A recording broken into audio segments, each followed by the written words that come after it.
Hey, welcome in. Welcome to the Arrowhead Addict podcast. We are here coming to you live. The Kansas City Chiefs are going to the Super Bowl. You only win a Super Bowl 2 times every 5 years, right? Oh! The warm-up act is over. Let's bring in Melissa Etheridge, massive Chiefs fan. Melissa. Super Bowl champion, 2-time Pro Bowler, and Trent Green. Trent Green, how you doing? Hey, what's going on, guys? And he picked it up! He picked it up! He's gonna score!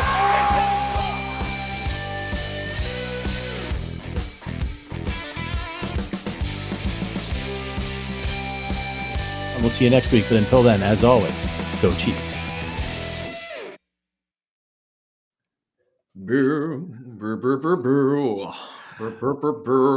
So we're never gonna win again. Sky Moore sucks, he's got no rhythm.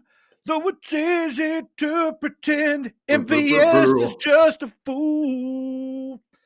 Should have known better than to go so thin, to waste this year that Kelsey's given. So we're never gonna win again the way we won in 22. Is that good? Was that good? Oh my gosh, that was phenomenal. That. I wrote it out. I did it all. Careless whisper, just for you. What the hell is even going on? If you're tuning in for the first time, you're like, these guys suck. I'm out. We are the Statler and Waldorf of Chiefs. Yeah. Here. Anyway, my name is Matt Conner. I'm here with Sterling Holmes. Statler and Waldorf, by the way, are the old men who sit upstairs in the balcony in the Muppets. We are the Statler and Waldorf of Chiefs media. There it is. Anyway, welcome to another edition of the Arrowhead Addict podcast. That went on for way too long. Sterling, how are you doing this evening, Tuesday evening? I would say some think it's not enough. I am one that says that was not enough. I was told to have a sax prepared instrument. We needed like a sexy sax man. You've heard that, right? The guy who goes into like the mall and does the... Yeah, but I don't have a saxophone in my household, so I apologize. It is as best as I could. And I didn't want to take away from the gloriousness that was your voice. But I would listen to that, you sing that on repeat 24/7 instead of have to watch the Chiefs play the Packers that game over again, because that was not fun to watch. That was sad, depressing. The Chiefs learned nothing from the second quarter on from the Raiders game. I am very frustrated. Connor, how are you? Yeah, man. Look, it's like, I just like, you see these gasps of that's probably not the right word, but like the Raiders game, right? You watch that game and you're like, oh, finally, we got to put it together. And then they lay another egg. They've laid so many eggs. It's like, how many eggs do you have? Like it feels like you would have. It's like Easter around here. It's like the bunny's just hidden them everywhere. We keep finding them, so we keep unearthing them. Yeah, I'm not having a lot of fun this year. I gotta admit it. And the idea of a dominant defense sounds great, but like, it's just not that. Even that's not happening. Well, until they have an off game. And quite frankly, I'm sorry to cut you off here, but I get so irritated. Like, people are blaming the defense, and I get that, but aren't they allowed to have one off game?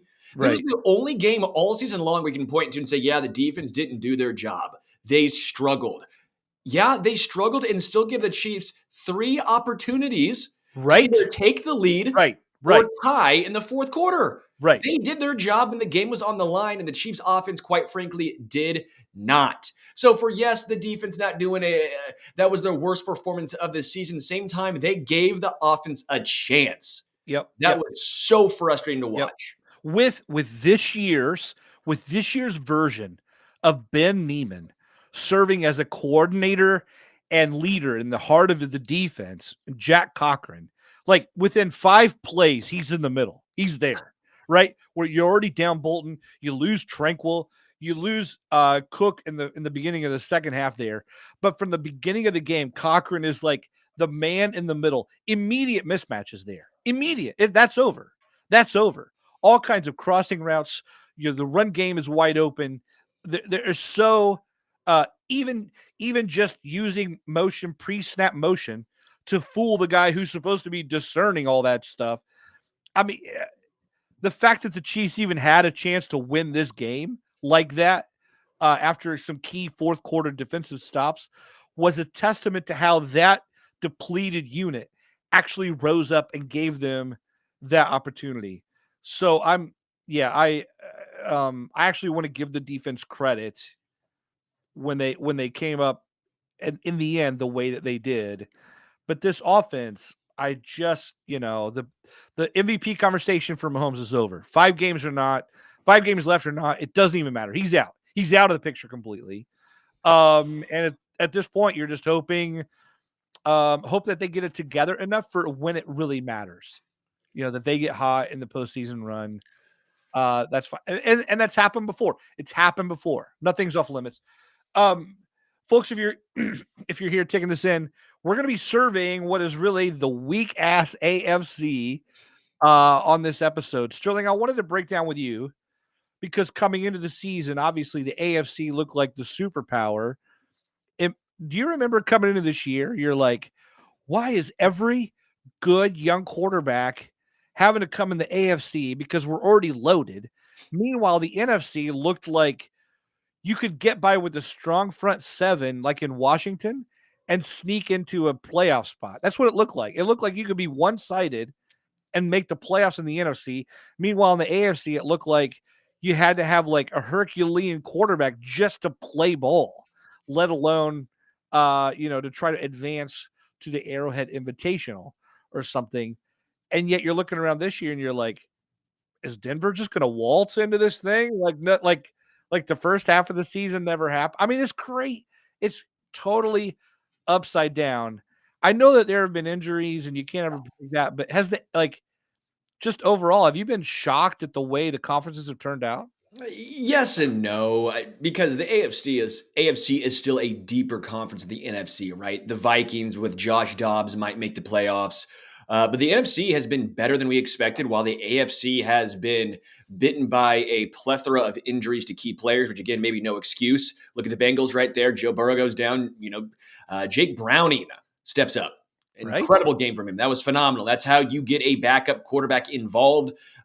Great job by Zach Taylor right there as far as getting him some easy throws early. Yeah. Then you can open up the playbook later, give him some confidence. It was a great display. Yeah. But you look around in the Jags now, Trevor Lawrence, high ankle sprain. I know they say he's week to week, but come on. If he plays next week, I would be absolutely flummoxed by that. That would be nuts. The Bills have had a brutal schedule. They've had a massive amount of injuries to everyone outside of Josh Allen, so he's forced to play hero ball. And then you're stuck here with some surprise teams of the Texans being really good. Surprise team of the Colts being better than people thought. Surprise team in Denver, I think, being a little better than we thought as well. I think at least better than you and I thought. But one team that's been a huge disappointment has been the Chargers, of course, which seems every single year they've been a disappointment. So you look at it and the AFC is still wide open, right? Every team has some sort of issue. I think the Niners might be the only team without this major fatal flaw, if you will. In the AFC, I think the most well-rounded team is probably the Baltimore Ravens, but we've never seen Lamar Jackson or this team ever have success in the playoffs. So that's a little interesting tidbit there. The AFC as a whole is just wide open, and the Chiefs, a team with all this experience you think would rise up and take it by the horns. Yeah, they have not. The horns have poked them. You would think this year would be laughable. That you would think they won last year. They're coming back this year. And instead of everyone rising up, there's injuries and inconsistency and teams falling flat. They should have a golden path all the way back to Super Bowl 58. And instead, they're like fighting for their lives for decent playoff positioning against a bunch of teams that also have very obvious weaknesses and issues to shore up. Just to go back to the comparison of conferences, though, real fast, I just want to ask you, which is the stronger four? Is it the Eagles, Niners, Cowboys, and Lions? Or is it the Chiefs, Jags, Ravens, Dolphins? That is a great question. I think the Cowboys are a little bit of pretenders. The Okay. only team they've beaten with a positive win-loss record has been the Seahawks. I don't think the Seahawks are that good. They're a very, very average team. They're the Broncos, really, of that division, right? Sure. But yeah, I mean, I think the Lions are good, and I think the Niners are the best team in the NFL, while the Eagles are still a really, really damn good team. They got hammered by the Niners, but because that's a bad matchup for the Eagles. I said that going into that game, the Niners were going to hammer them, but does not mean the Eagles are bad. But yeah, the AFC, you look around, I think the Ravens are really good. I think the Chiefs are solid, but have a fatal flaw at wide receiver. The Dolphins, I think, are beatable, obviously. I don't think they're this powerhouse. I think it's pretty much Tyreek Hill, and he's a dude. Tyreek Hill and the ability for them to run the football. And then you look at the Jags, who I think have been perpetually overrated almost the entire season. I would take the NFC. I would take the NFC. I agree with you that I think the Cowboys are a little more of a pretender. I could care less about the Lions. I mean, you and I have had this conversation. If the Lions lose the last 5 and finish with the same record they did last year, I wouldn't even be surprised. Forget it. But the top two are so to me. If it comes down to the Niners and the Eagles in the postseason for the chance to go to the Super Bowl, that's the real Super Bowl. Like that's going to be the two best teams playing each other, and then I'd be surprised if the AFC doesn't roll over to the NFC in the Super Bowl. I don't care who the matchup is. I don't see any team really worth their salt right now in the AFC. And for some teams, yeah, it doesn't matter because it's not their fault because they had a quarterback injury. But yeah, that's what I think. Go ahead. What were you gonna say? No, I think it's easy to say that right now that it wouldn't be close and all that stuff. End of the day, you never know in the NFL, man. You just never know. Like the Bills, for example, we thought were going to be incredible this year. They've not been. They're 500. Like Yeah. they went all in. Look at their entire defense. They're 32 at safety with Micah Hyde and Jordan Poyer, 28 going on 32 with Tre'Davious White. Like Von Miller. Like they went all in and they're bad. Yeah. They're not bad. I think that's a little bit of an overstatement. They've Well, not they've just had had things go their ways. They've had right. injuries. They've played hero ball and they've lost games. And I think Lauren Shanks brings up a very good point. Depends on who's healthy in 2 months. For all this talk about, the Chiefs, the wide receivers, and who knows, you never wish injury on anyone. But what happens if Brandon Ayuk's down for the Niners? What happens if Lamar Jackson once again gets hurt for the Ravens? Sure. Health is so paramount at this time of the season. Yeah. No, you're right. You're right there. I was hoping you would walk. I'd love to walk with you through the AFC real fast and just like see what you think of each one, right? Because I want to start at the top here. I want to start with the Miami Dolphins because they are number 1 right now in the AFC playoff picture. Miami, they're 9-3. They've had a great year. You mentioned earlier some of your concerns there, but they've got Tyreek, they've got Jalen Waddle, they've got a decent run game. They've got some good parts on defense too. Xavier Howard, Jalen Ramsey, Jalen Phillips. I like a lot about the Dolphins, and I like Mike McDaniel. But we also saw what the Chiefs did to them. Do you think they could run the table? What's your confidence index 1 to 10 in the Dolphins? 7. I think their defense is a little better now than when the Chiefs faced them. Okay. Like I think they're starting to get right, some continuity. Obviously, I think Jalen Phillips is an incredible talent, but Jalen Ramsey just came back. Was it Xavier Howard? I believe just came back as well. They have Devon Achane back offensively. I think they're a little better now than when the Chiefs faced them in Germany, but they don't necessarily scare me a lot because I don't believe 100% in Tua. Like I think Tua is a good quarterback. I think he's above average, but Tyreek Hill is that offense. Don't get it mistaken. Like he's going over 2K this year. He's the MVP of the NFL. I think so too. I can't believe anyone else would even be. I mean, in this year with such a muddled quarterback core, why aren't more people talking about Tyreek as MVP? It's absurd to me. It blows my mind. It makes me very frustrated because then you might as well just call it a quarterback award. Yeah, Because he's the guy that I would give the nod to. yeah, But again, I think the Chiefs would still be able to handle and quite frankly be favorites against the Dolphins. Like the Dolphins are explosive. Don't get me wrong, but you can get pressure on Tua Tagovailoa. Now the Chiefs didn't do it this past week against a banged up, shuffled Packers offensive line, which gives me a little cause to pause. But I believe in this defensive line and defense as a whole, especially with Nick Bolton back in the fold, right? sure. Um, I think a lot of it was they had to try and be bland with Jack Conkrum back there as the play caller, necessarily as the green dot defensively. I don't think you'll see that a whole bunch when Nick Bolton comes back, as well as obviously Drew Tranquil post concussion. Right, right. Folks, if you're listening, hanging out with us, let us know what you think of teams as we bring them up. I want to talk about the Baltimore Ravens. You brought them up. You said Lamar Jackson's untested. For me, the caveat with the Ravens is that they lost Mark Andrews for the year.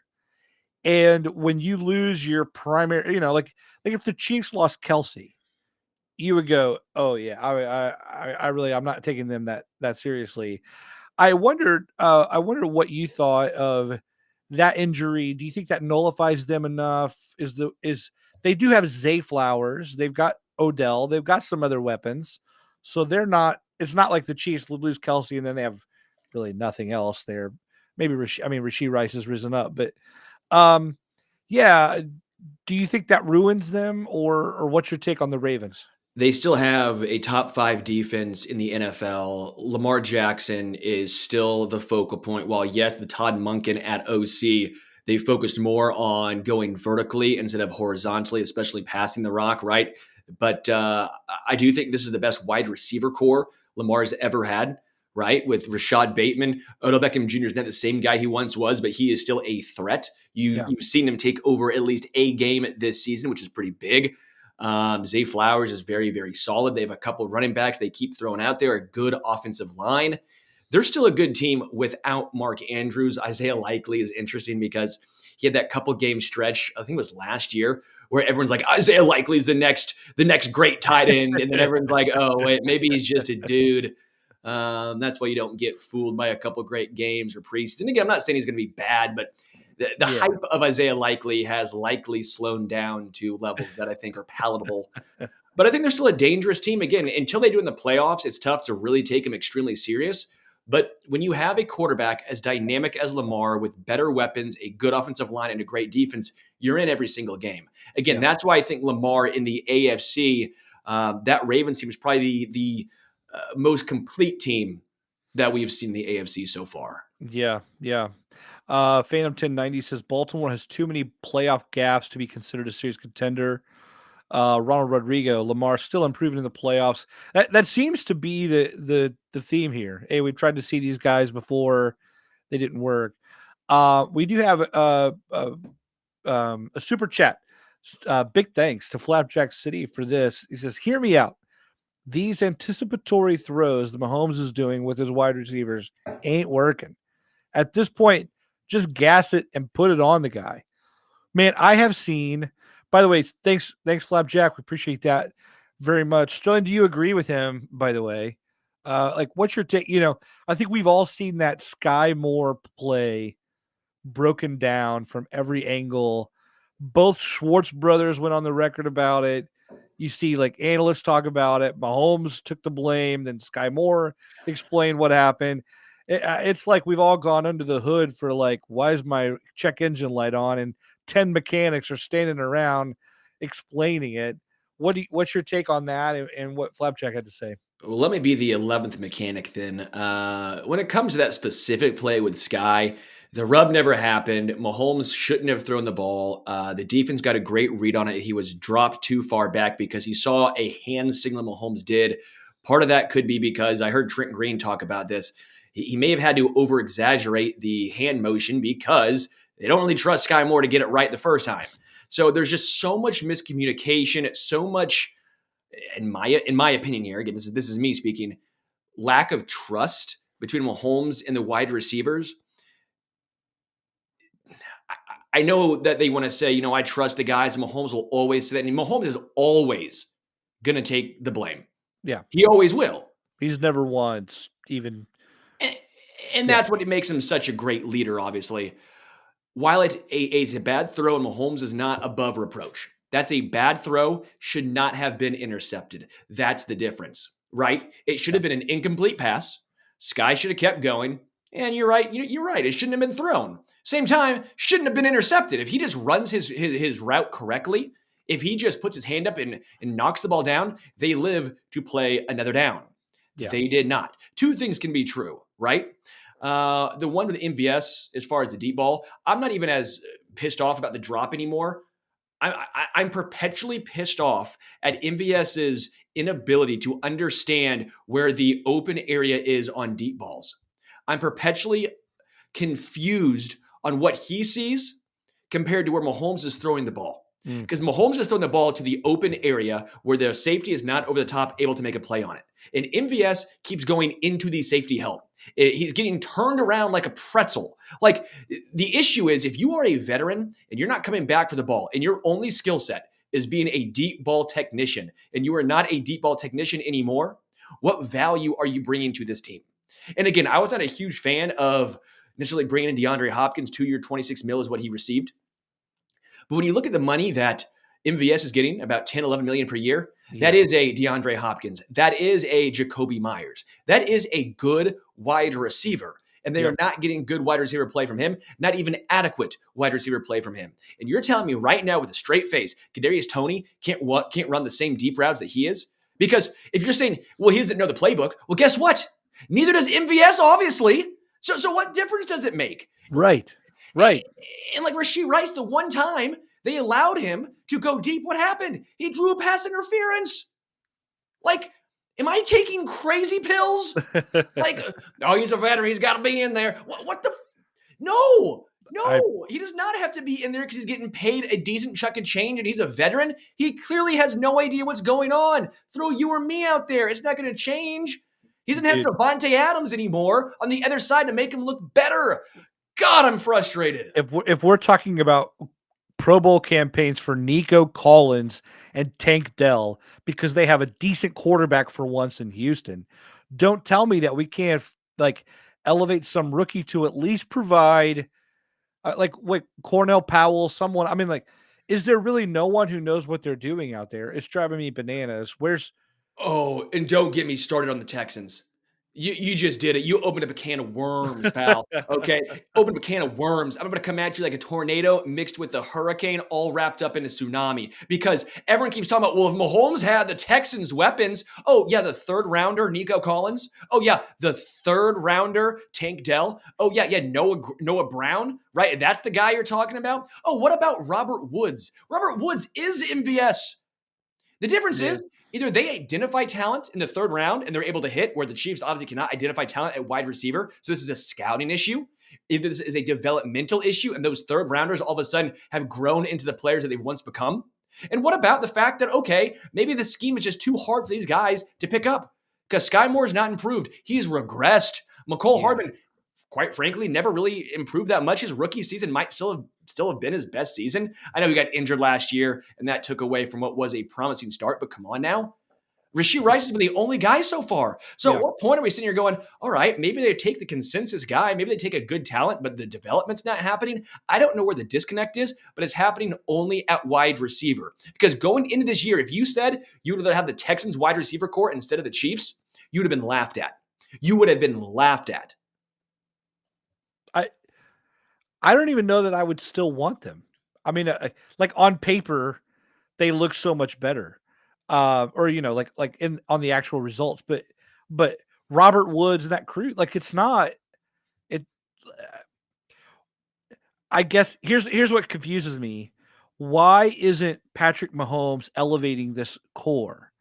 You can't elevate him if they can't run the right routes or catch the ball. He can't throw and catch. So then if you have to isolate that, why aren't they doing those things? It has to be a coaching thing. Are we asking or demanding too much of these guys? Are we trying to put a million things on them? I saw a I dude don't named know. I'm Parker trying to Washington last night. A dude named Parker Washington right, sound right, like a created player all of a sudden go off for the Jags last night. right, right. Out of nowhere, no catches, and he catches first touchdown. Catches like 5 passes last night. I get it. I'm with you. Let's go to we got a super chat. Chris Wright. Sorry you had to wait, Chris. Appreciate the super chat here. We're all hyped up about what's happening with the Chiefs, wondering what to even do. Chris says this: Tony, Watson, Rice, Kelsey, Pacheco. That's it. The rest of the wide receiver room can watch. And Richie I'm James. with you. And Richie James. We'll give a Sterling Hall pass to Richie James. Hey, I'm with you. I'm with you. Stop treating Kadarius Toney like he's going to fall apart at any minute. If he does, he does. But at this point, if you want to save him for later, what's your later? Now it's a road game in the wild card round versus the home game because you didn't play him before. I mean, like what? Like we're acting like we're just going to waltz into the playoffs with home field and then unleash all the beast of whatever we've got. It's like you're kidding me. You're kidding me. Yeah. What were you gonna say? By the way, with Kadarius Toney, you're saying you're trying to save him and keep him healthy, yet at times use him as a returner, at times use him like a little Debo Samuel and run with him out of the backfield so he's taking unnecessary hits. Right. Have you ever seen him get squared up or just decked when he's actually catching the ball as a wide receiver? No, because no one can because he's so shifty. Like, I get so frustrated. I understand they're Yeah. lying to us to an extent, right? Part of it might be he doesn't know the playbook. He doesn't know some of this, that, and the other. I get it. Yeah. But again, my whole point here is you tried. Mahomes tried trusting the veterans, and what'd you get? 5 receptions on 11 targets for Justin Watson. Drops in wrong spots from MVS. At some point, unleash the young dudes. Unleash the guys who not only have more talent, but are also probably going to be here next year. They're getting out of that contract of MVS. He's not going to be here next year. Like, I'm perpetually confused by the usage of some of these guys. I don't understand what they are seeing. Again, they are smarter than us. I'm not trying to say I know more than Andy or I know more than Veach or any of that. But again, to just blindly sit by and say this is the right way to go about it clearly is not working. Yeah. Yeah. I agree. Here's what I think. I think in some ways the Chiefs definitely have. I think the Chiefs have some blind trust in these guys, like last year with MBS, whatever. And I think every game they're saying it can't keep going like this. It can't keep going like this. I think every week they're going, Sky will get it. He's just a second rounder. I think they're thinking MVS last year, he came through with whatever 500, 600 yards he had. We can get there again. He can't catch those passes. Like, every game they're like, 99 games out of 100, he's going to make that catch. Like, that's what they say. Players and coaches, they say that. They say, hey, we believe in this young room. They're going to come together. They're going to get it.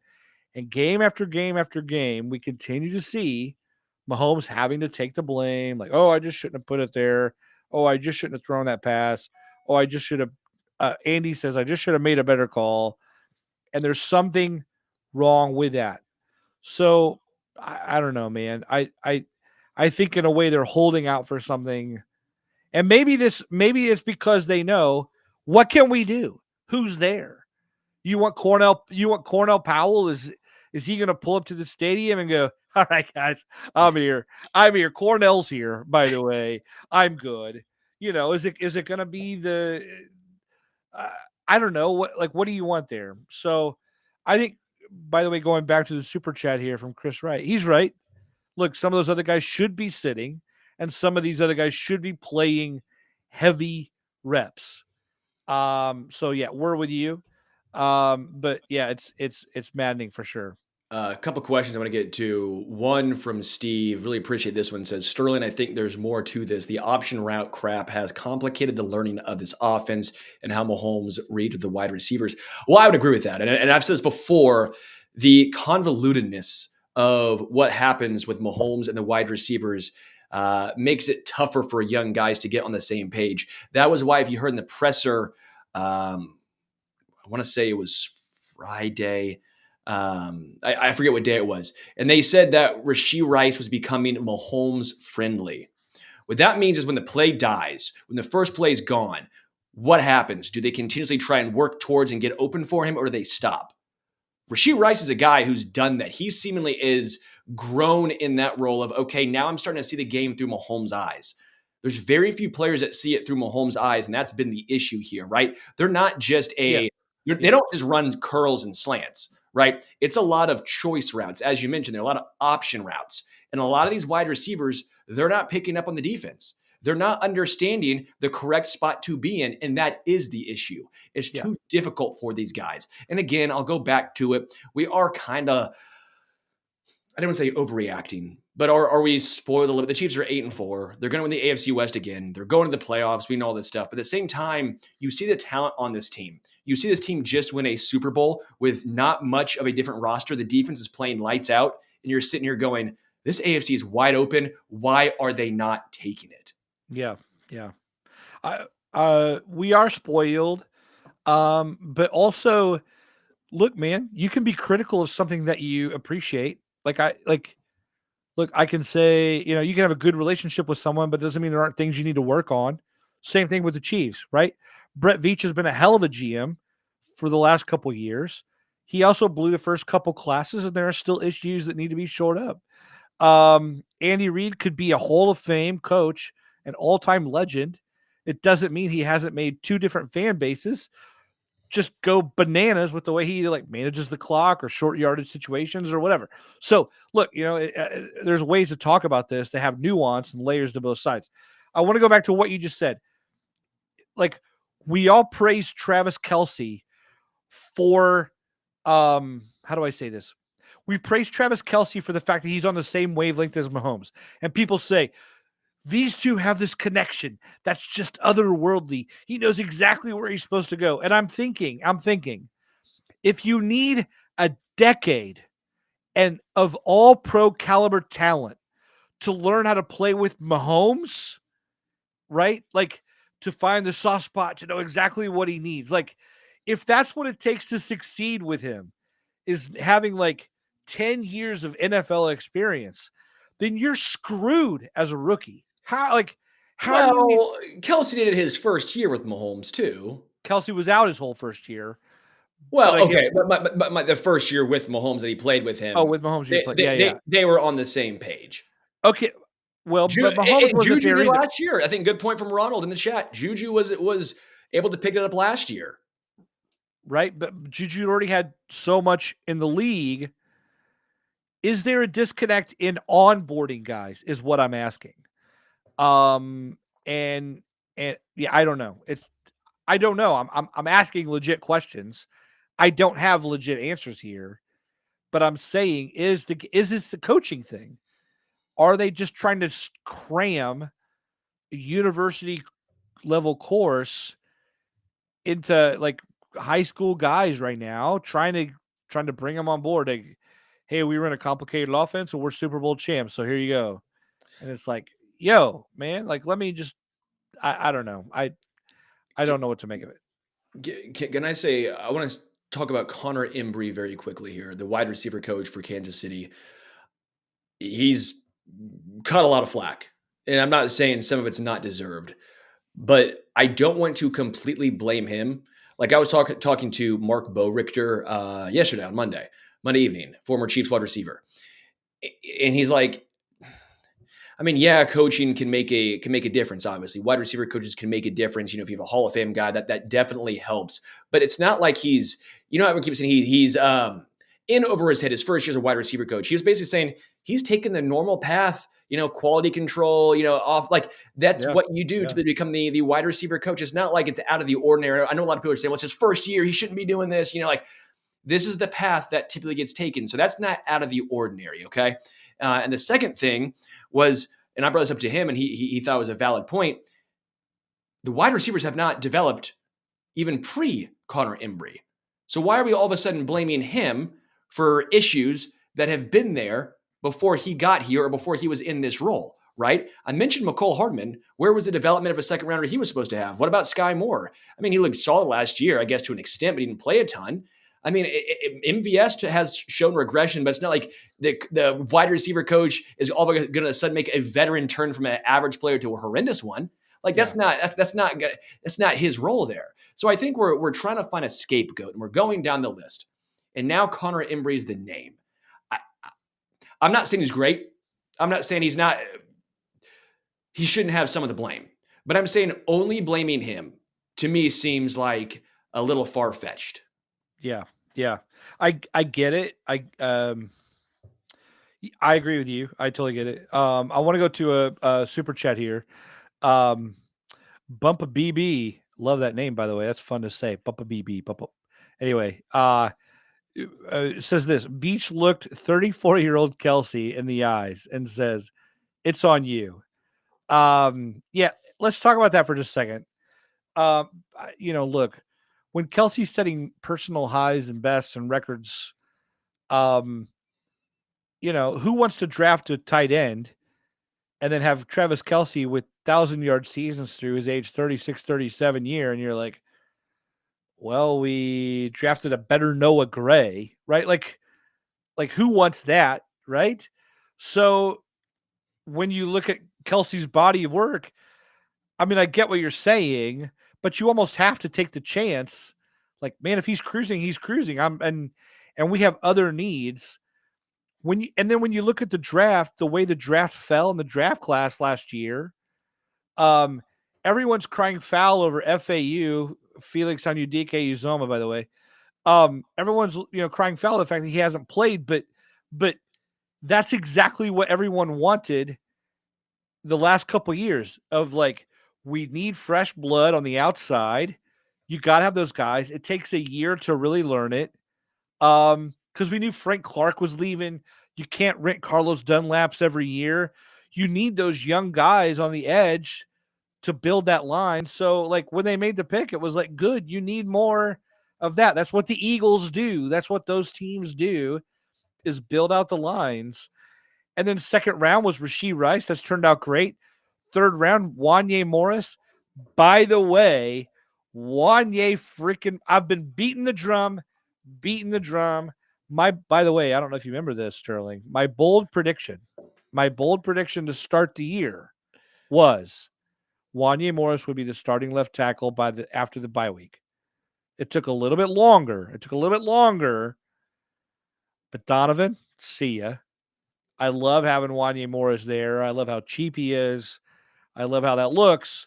Veach had another good draft last year. It's not like we got this wrong. And yeah, I don't know. Maybe you want a wide receiver instead of the defensive end there. But next you're year, reaching for someone then.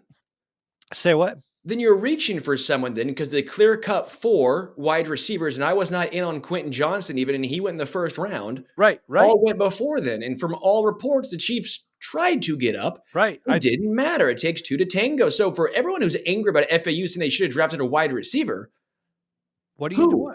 Well, you wanted to draft Rashee Rice then in the higher up? Like that's the only question you have was who were you going to reach for then at that point? Right. And wait, let's talk about this. By the way, we were supposed to talk about the AFC this whole show, and we've scrapped it for the Chiefs wide receiver room. So if we're retitling this, it should be the weak ass Chiefs wide receiver room. Maybe is what we should call this episode. Anyway, Sterling, let me say this, because if I have a rant, I mean, I'm not going to rant. I'm not Vat Verderam. I can't do that. Rant, baby. Give me your all. No, but hear this out. Just a few months ago, tell me if I'm lying. Tell me if I'm okay. I can already tell my heart's beating faster than it was 10 seconds ago. Look, tell me if I'm lying. A couple months ago, people were wetting their pants over the Chiefs wide receiver room so much that they said, you got to keep all 7. You got to keep all 7. You got to keep John Ross in there. Richie James was heaven sent. Richie James's face is on both sides of the dollar bill for that matter, right? And then it was like Sky Moore's going to be better. Rashee Rice is new in town. Kadarius Toney is Tyreek 2.0. That was me, by the way. All this stuff, right? Like legitimately, we were clapping and clamoring for, We have 7 guys. We are so loaded. This is going to be, we've never had this abundance of riches, right? Now, a couple months later, everyone's like, hello, is there anyone in this room? By the way, while you look at all 7 guys in the room, people are like looking in the room, staring at people in the face going, is there anyone in here? Anyone at all who can rise up and play this position? I say that to say, you want to take Brett Veach. There are some people who want to take Brett Veach to task and say, why didn't you do anything? When 2 months ago, they were like, well, you can't cut that guy. We need all 7 of these guys, right? What do you do with that? So you and I have been on the same page here, and I've talked about it for a while now. I said, I don't hate the philosophy or the game plan the Chiefs went with at wide receiver. We all hate the outcome. Yep. But again, I think a lot of us are lying if we said at the time, if you did, good for you. I'm good for you. But at the time, that the philosophy was wrong, because we all thought, okay, Sky Moore, huge step forward. He was solid in limited action last year. Okay, second round rookie wide receiver. Okay, MVS had 689 yards last year. He might get a bump up, maybe see him get around 700 again. Nothing spectacular, but probably around 700, right? Richie James, we thought was going to play a lot. We thought he was going to be a guy that the Chiefs would use a lot, at least I did, on third down situations. They would use him because he can play outside, because he can get separation, because he's good at finding the soft spot in the zone. That's what we all thought. And then we thought Kadarius Toney, when he was healthy, was going to be a major impact player. Yeah. He's been healthy. He's not been a major impact player. So every single player, Justin Ross, everyone thought he was going to be Mike Evans. But the point is, every single player that we thought was going to have some sort of impact, and I was I think I said that no wide receivers going to go over 750 yards, but everyone's going to be a solid contributor. We haven't seen any solid contributors except for Rashee Rice. Yeah. And the issue is, in the salary cap era, you have to cut back somewhere. Okay? You have to cut back somewhere. And they cut back at wide receiver. The thought process was they can make wide receivers better. Mahomes can. He can't make the defense better. He can't make the wide receivers better if he doesn't have time. So the Chiefs, they pay a lot of money to Joe Thuney. They spent a second rounder on Creed. 6th rounder Trey Smith was a steal. And then obviously Jawan Taylor is 4-year, $80 million. I was skeptical of that move to begin with. If anyone else remembers that, I was not in on Jawan. Yeah. And we were seeing why. If you wanted DeAndre Hopkins, which, by the way, he's only had 2 games over 100 yards this year, he's been fine. I get it. Ryan Tannehill and Will Levis has been throwing him the ball, so it's not the apples-to-apples comparison. But he's 2-year, $26 million. The deal is then you're not going to have Jawan Taylor. And then this upcoming season, that might hurt you in regards to extending Nick Bolton, Willie Gay Jr., Creed Humphrey, Trey Smith. You're going to do that, L'Jarius Sneed. You're going to do that for a guy who's aging and, quite frankly, is starting to see his play consistently taper off a little bit. There's just it's hard in the salary cap era when we all want to see all pros at every position. Sure. For me, I hate the results we have seen, but I was not a massive detractor of the game plan overall. It just did not work out the way we all thought it was going to. Yeah. I think that's very well said. I was a detractor of the room. I was dying for Nuke Hopkins. At the same time, I want to credit Veach for this. The Chiefs were in on him. The Chiefs were in on Odell, right? Like, all the smoke was there. All the rumors were there saying the Chiefs were still hunting for a veteran. It's not Veach's fault if the agent for the other player says, sorry, we're taking this other deal. It's not Veach's fault if the Ravens overpay for Odell. It's not his fault. It's not his fault if the Titans pony up 2 years, 26. Like you said, the Chiefs couldn't do it. So, yeah, man.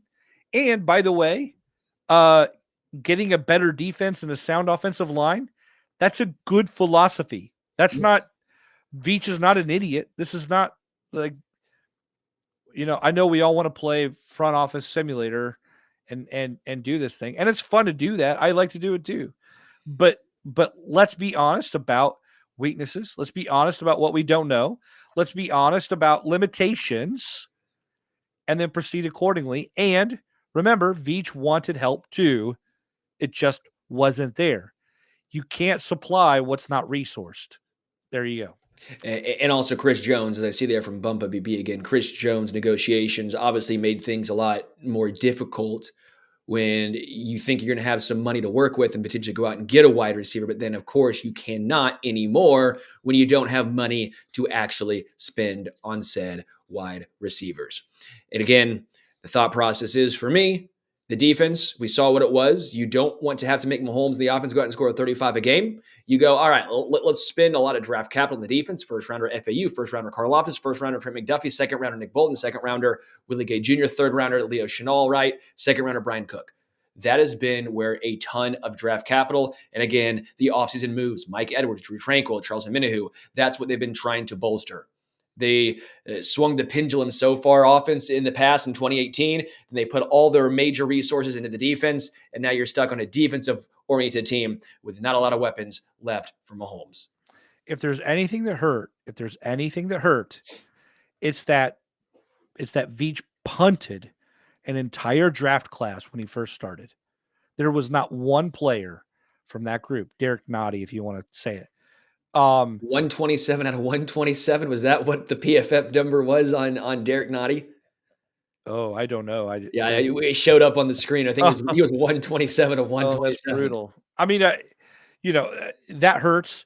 And then when you finally get a first rounder, you spend it on Clyde. Like, those were the two moves by Brett Veach that allowed so much water in the boat that they've kind of haven't been bailed that out year to year. And yet we say that, and they've won 2 of the last 4 Super Bowls. That's what we're talking about. But I think we all know they should be skating toward a 3rd Super Bowl appearance this year, and they're not. And so again, can you critique a team that's doing so well? Yes, you can. You can, because those were misses. At the same time, we're talking about a team that's good. So, but Connor, I love this from KCDC. Thank you, KCDC. That's a sunk cost at this point, pal. Sunk cost. Sunk cost. Love it. Folks, if you've been listening, we're just so thankful for all of you hanging out with us. I love all this. I love all these debates. I love talking about free agency and draft moves. Those kind of conversations, to me, I love it. Before we head into the must list, let's do this. Sterling, one move. Look, there's only 5 games left in the season, regular season, right? But that's still enough time for like some team to get hot, some teams to figure some things out, some other teams to have some injuries, whatever. But you're past the trade deadline. Every veteran waiting for a job has been sitting now for months and months, probably thinking, okay, maybe the career's over. Is there any move at all that you would like to see Brett Veach make on behalf of the Chiefs at this point? AB, put that shit on. No, I'm kidding. Please do not. Anything possible. Do not sign Antonio Brown. No, man. I'm. This is who it is. Jarvis Landry. I think there's a reason why he's still out there. I mean, Sammy Watkins. I mean, Zach Ertz would be interesting, but again, I think you're not getting a huge upgrade because Noah Gray's been solid, right? How much of an upgrade is a pass catching tight end? All he's doing is taking snaps away from Noah Gray then at that point. Because how often are you going to run 13 personnel? Not very often. Yeah. And at that point, you're going to want to have at least a blocking tight end. So I think this is who it is. I don't think they're going out and get anyone. Yeah. Yeah, I'm with you. There's not a single move to me. If you want to flirt with someone on your practice squad and swap out some guys to see if someone younger can get it done, I get it, but I'm not there. I don't want any outside veterans. I'm out.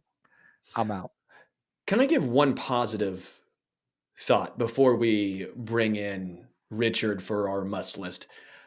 We're sitting here upset, and I think rightfully so, right? We're seeing a team that should have and does have Super Bowl aspirations struggle mightily. We're sitting here when the Chiefs were 6-1. Now they are at 8-4. We're seeing wide receivers in the offense just stall, which we have never seen in the Mahomes era. Yeah. But then you look around and you look at the numbers of what the Chiefs are, hosting 5 straight AFC, the AFC Arrowhead Invitational, the AFC West record, that just dominance run they have been on, the fact that they have won Super Bowls with Mahomes on a rookie deal and also won a Super Bowl with him not on a rookie contract without Tyreek Hill just last year. And then you look at their biggest competitors in the AFC, the Bills, the Bengals. What have they done? Joe Burrow. They've been to a Super Bowl. They've yet to win one. And oh yeah, T. Higgins, Jamar Chase, Tyler Boyd, the defense of Jesse Bates and Von Bell. Had to get rid of those guys because you already can't afford, because now Joe Burrow's second contract is coming up. And you did not win one with Joe Burrow on his rookie deal, nor with all those weapons that he had. Good luck now. And then also you look at the Bills. This was supposed to be their year. We laughed for a while, right? Ha, ha, ha, ha. They have all this age, 32. Von Miller, older than 32, I'm pretty sure. Tre'Davious White looks like he's 37 now at this point. But they're 6-6. They went all in. What do they have to show for it besides playing and losing in a very historical, fun game against the Chiefs, 13 seconds? Now what happens? Big game Gabe Davis, he's going to be a free agent. Obviously Dalton Kincaid was a great pick, but they've not drafted well. They're old. What happens now that Josh Allen is on a second contract, that the continuous unrest with Stephon Diggs is there? Yeah. And guess what? They haven't won one. So all things being considered, wouldn't you rather be in the Chiefs situation than their two biggest rivals, the Bengals and the Bills? Not just for this season, not just for the past, but going forward as well. The Chiefs still have the youngest by snap adjusted defense in the entire NFL. They're young, they're electric, they're elite. Guys, I just wanted to give a little shot of optimism. Much needed. Folks, let's bring Richard in here for our must list. It's the end of the show where we always talk about what we love, anything that we're recommending. By the way, Richard, how's your week going? It's been pretty good. Despite, the weekend's game, which was very sad to see. It's been good. You're distraught. I'm with you guys. We all know Richard's not a big fan, but I do root for the Chiefs, and that was a rough one. I was there for you. I had my jersey on. I was doing it all. Man, look at you. Well, let's go through the must list, folks. If you're new with us, we just recommend anything you could read, listen to, hang out, watch. We've recommended all kinds of things, from sandwiches to bands named after sandwiches, I'm pretty sure. Sterling, let's go to you to start this off. What are you recommending this week? Yeah, the album Hemispheres by Rush. Only 4 songs on said album, but it was very, very good. It has obviously Trees on it. It has Circumstances, Cygnus, Part 1, Book 2, Hemispheres, obviously. But then the best song, probably my favorite Rush song of all time. I butchered the name. It's gorgeous. It's beautiful. It's moving. It's electric. Boogie, woogie, woogie, woogie. It's La Villa Stringiato. I don't know how to pronounce that. I butchered it. If you've not listened to that song, the 4th song on Hemispheres, you're doing yourself a disservice. Check it out, listen to it, put it on, get some nice headphones, relax, and be immersed in the world of Geddy Lee, Alex Lifeson, and Neil Peart. Nice. Richard, what about you? I am just celebrating the fact that we are going to get one more George Miller Mad Max movie next year. They dropped the trailer this weekend. I was super excited. So my must list is just Furiosa. Furiosa, the prequel. So if you haven't seen any of George Miller's Mad Max films, go out there, watch them. Watch the original, then Road Warrior, or Part 2, basically. Beyond Thunderdome with Tina Turner, rest in peace. I hope most people have seen the last one. But come on, guys, if you're behind on watching Mad Max already, catch up. Yeah. Why is he so angry? Me? He's just mad. Mad? Yeah, he's Max lived is a hard. mad. He's lived a hard life out there in the apocalypse, Sterling. I don't know if you're aware. Does he have like a rock in his shoe, or He's got no gas in the tank, All right. and he's got plenty of rocks in the shoe. Sterling. It's Australia. Sterling. It's nothing Put but that- rocks. Put it back in the hat. So I'm going to recommend Urination because I've had to pee for the last 30 minutes of this show. So I'm going to recommend that. And then Sounds like a Tool album. And then I recommend Urination song number 1. Go number 1. And then because that lets me in the show, I'm gonna go pee, guys. So on behalf of the Chiefs, yeah, do not sign Dan Sorensen, by the way. Go Chiefs. We'll see you later. I'm gonna go pee. I'm sorry.